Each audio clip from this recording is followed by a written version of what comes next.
Have you ever stood before the altar, hands pressed together in prayer, reciting the three jewels with full lips but an empty heart? Have you ever wondered why, despite years of ceremonies and formal ceremonies of refuge, your sense of purpose and inner peace seems to lag behind? Welcome back to our channel, dear friends. Today we delve into a cornerstone of Buddhist practice that is often misunderstood: taking refuge. Many approach the act as a sacred rite of passage, a formal ceremony to be observed, shares to be bowed to, certificates to hang on walls. Yet the true essence of taking refuge transcends ritual. It is an invitation to a profound transformation, a reorientation of existence that awakens our entire being. Long ago, beneath the shade of ancient bodhi trees, seekers gathered not merely to perform a ceremony, but to step through an inner gateway. They came with doubts, fears, and attachments weighing heavily on their minds, and emerged with a new orientation, their hearts pledged to the three jewels, the Buddha, the Dharma, and the Sangha, as living realities rather than distant ideals. This first refuge was not recorded in scrolls as empty words, but engraved in the cave walls of their own awareness as an ever-burning vow to awaken. When refuge is mistaken for a mere ritual, it becomes like a beautifully painted gate that remains stubbornly closed. One can bow 100 times, chant sutras without pause, receive the master's transmission in full regalia, yet still clutch the same cravings and aversion as in the depths of the mind.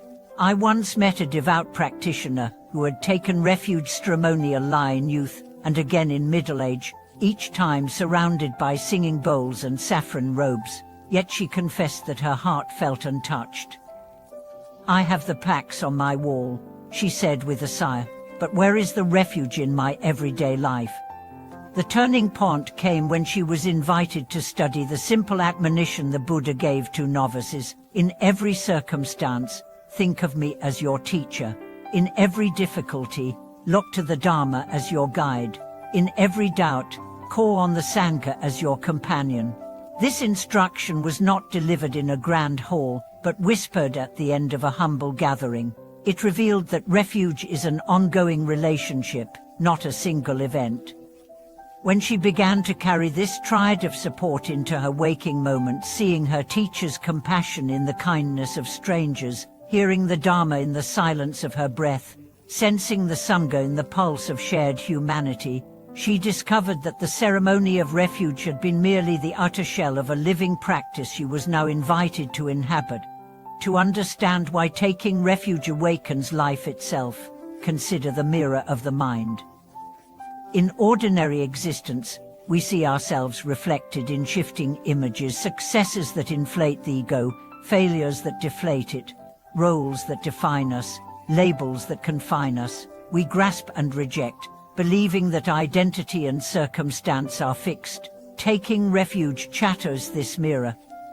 It asks us to rest our gaze not on fleeting reflections but on unchanging truth, the presence of awakening that underlies every form and feeling. When we breathe with the intention of refuge, each inhalation becomes a recognition of the Buddha's potential within us, each exhalation a letting go of the illusions that blind us. This daily practice demands no special altar, no intricate garb, no temple walls.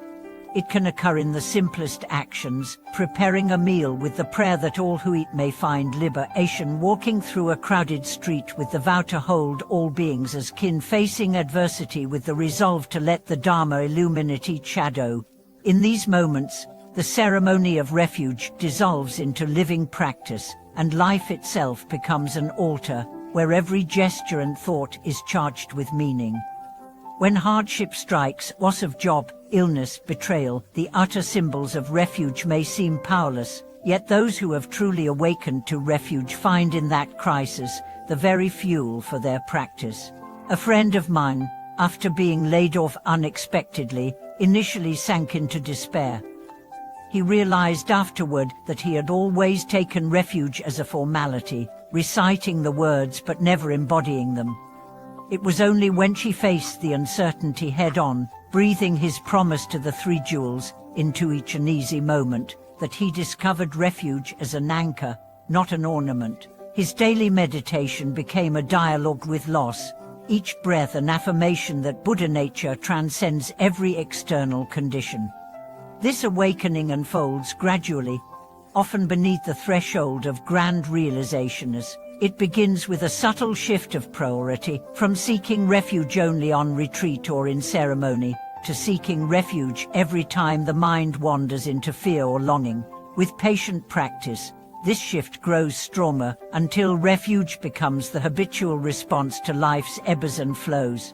In conversation, we pause before reacting, asking ourselves whether our words honor the Dharma. In action, we check whether our deeds reflect compassion rather than ego. In thought, we watch the rising of greed and aversion, translating each impulse into an opportunity for mindfulness. The true path of refuge also reveals the interconnectedness of all aspects of practice. When we take refuge in the Buddha, we cultivate faith in awakening. When we take refuge in the Dharma, we develop clarity of understanding.